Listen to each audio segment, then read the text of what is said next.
সরকার অত্যন্ত দ্রুততম সময়ের মধ্যে ভ্যাকসিন এনে মানুষকে বাচ্চাদেরকে দিয়ে বাচ্চাদের এই মহামারী থেকে হাম মহামারী থেকে জাতিকে রক্ষা করেছে। শিশু মৃত্যুর হার কমেছে, মানুষের মধ্যে স্বস্তি ফিরে আসছে।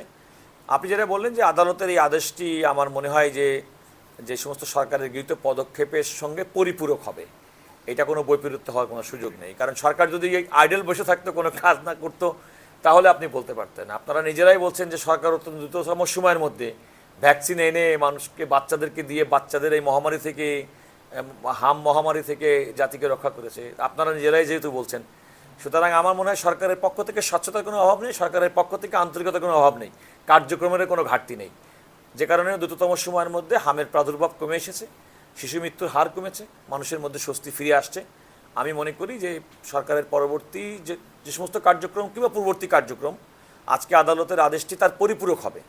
এবং সরকার যা বলেছে, সরকার তো ওপেন অ্যান্ড ট্রান্সপারেন্ট, তারা যা যা করেছে তাই বলবে। হ্যাঁ, এটা আমি বলতে চেয়েছি এই কারণে যে আমাদের রাষ্ট্র পরিচালনার ক্ষেত্রে, কাজ করার ক্ষেত্রে আমরা একটা টেন্ডেন্সি লক্ষ্য করছি যে কোনো বিষয়ের উপরে আদালতে, যেমন আমি আজকে সত্যি কথা বলতে কি আপনাদের সাথে কথা বলার অর্থ হচ্ছে মানুষ যেন প্রকৃতপক্ষে তথ্যটা, সঠিক তথ্যটা যায়।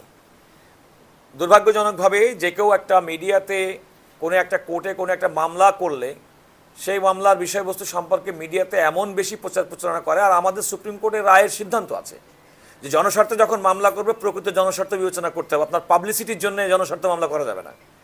তো আমরা এই দু একটা উদাহরণের কথা বলেছি, আপনারা লক্ষ্য করেছেন, কমপক্ষে পার্টিকুলার একটা মামলার কথা আমি উল্লেখ করেছি যেখানে আমাকে কোর্ট করে এমনভাবে বলা হয়েছে সেটার অন্য কোনো উদ্দেশ্য ছিল না।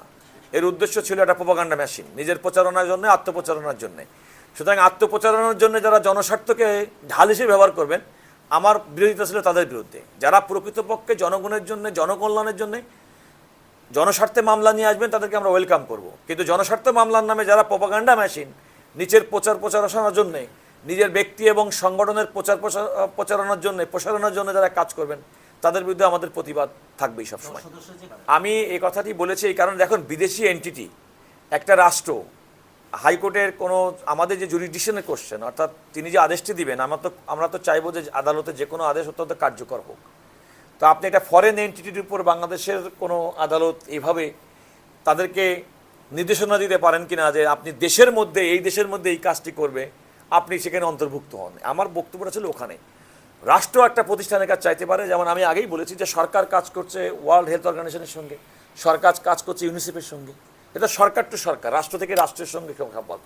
কিন্তু আদালত একটা বিদেশি এন্টিটিকে এই ধরনের নির্দেশনা দিতে পারেন না। এইটাই ছিল আমার মূল বক্তব্য।